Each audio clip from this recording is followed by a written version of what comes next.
जी गुरुदेव, हो गई मेले की तैयारियां? हाँ पत्रकार जी नमस्कार। आपने सही मौके पर मेरे से प्रश्न पूछा है और यहाँ आप प्रत्यक्ष में इन मुकुटों को देखने के लिए आए हैं, इसके लिए आपका बहुत बहुत आभार। मैं आपको एक सुंदर कांड का श्लोक बताता हूँ। दोहा है, रामचरितमानस का ही है। द्विविध मयंक नील नल अंगद गद विकटाशी, दधिमुख केहरी निसट सट जामवंत बलराशि। ये पराक्रमी पति वीर वानर सेना के सदस्य हैं जो भगवान लंका के रावण के ऊपर चढ़ाई की थी।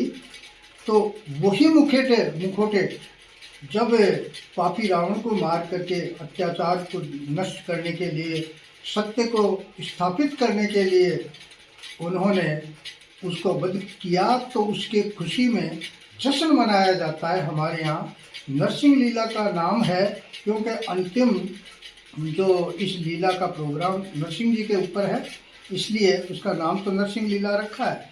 लेकिन इस लीला में विष्णु के 10 अवतारों की झांकियाँ आती है और उनको यहाँ जो मैं आपको एक एक करके दिखाता हूँ। ये कौन सा चेहरा है जो आपने तैयार किया है? ये जो चेहरा है, इसको हम द्विविध बोलते हैं। यानी 2 रंगों वाला है, नाम में और आकृति में मैचिंग है। ये द्विविध है। और ये काले रंग के चेहरे होते हैं, ये मयंद है, द्विविध मयंद।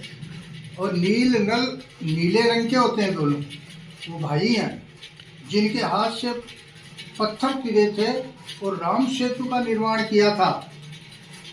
इसके अलावा लाल रंग के होते हैं गद विकटाशी, और अंगद सफेद रंग का होता है। द्विविध मयंद नील नल, अंगद सफेद होता है और गद विकटाशी लाल रंग के ही चेहरे हैं। वीर वानर हैं, वानर से। वो चेहरे भी तैयार नहीं है, तैयार करके मंदिर पहुंचा दी। उनको हम खुद यहाँ तैयार करते हैं। इनका कूटे से बनाया जाता है। इनको कूट पीट करके कागज को लुग्गी बनाई जाती है, बहुत बढ़िया। उसमें मेथी और मुल्तानी मिट्टी, कॉपर सल्फेट, ताकि कोई कीड़ा न लगे। और आजकल फेविकॉल का भी उपयोग करते हैं। बाकी चेहरों के बारे में बनते हैं। बाकी चेहरों के बारे में बता दीजिए। हाँ, दूसरा ये देखिए, 2 हो गए। ये वाला कौन सा है? ग्रीन कलर का मयंद है। हाँ। ये केहरी है, जो केहरी है। और ये दधिमुख है। इसका मुंह सफेद है, इसलिए इसका नाम दधिमुख है। दधिमुख है। और ये केसर जी है। अच्छा। और ये सुग्रीव का चेहरा है। और इसी प्रकार ये वाले, ये जो चेहरा, ये केसर जी है। ये भी केसर उसी का जी रूप है।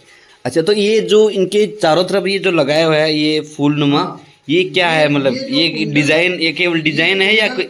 ये मात्र डिजाइन नहीं है, अच्छे तो लगते ही हैं, लेकिन इस डिजाइन को केवल आकर्षक आकृति बनाने के साथ साथ इसमें रहस्य ये छिपा हुआ है। जैसे एक वीर की या यशस्वी व्यक्ति की जो आभा होती है, दैविक आभा, जैसे सूर्य के चारों ओर किरणें होती हैं। अच्छा, वो किरणों वाला इस तरह से ये किरण है, तो ये इसकी आभा को प्रकट करने के लिए है।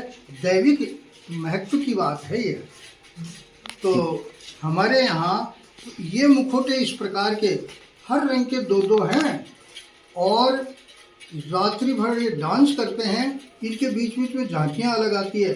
सरस्वती की है, दुर्गा मैया की है, कालिका की है, राधा कृष्ण की है, और तेजा जी की भी आती है। तेजा जी वगैरह की भी है, रामदेव जी की भी है, और शिव शंकर की भी है। तो और देवताओं की झांकी आती है। और 24 चेहरे हैं वो मंदिर में सुरक्षित हैं। अभी ये तो निर्माणाधीन चल रहे हैं। तब हमने बताया, अभी इनके जैसे इस काले चेहरे के जीव और किरण लगी हुई नहीं है, इसी प्रकार उसके कटोरी तारों से सजावट नहीं हुई है। तो ये सारा काम सजावट का आप सब लोग करते हैं? खुद मैं अपने हाथ से कर देता हूँ। कटोरी तारों में मेरे बच्चे मदद कर देते हैं, बाकी शेष काम मैं स्वयं अपने हाथ से करता हूँ।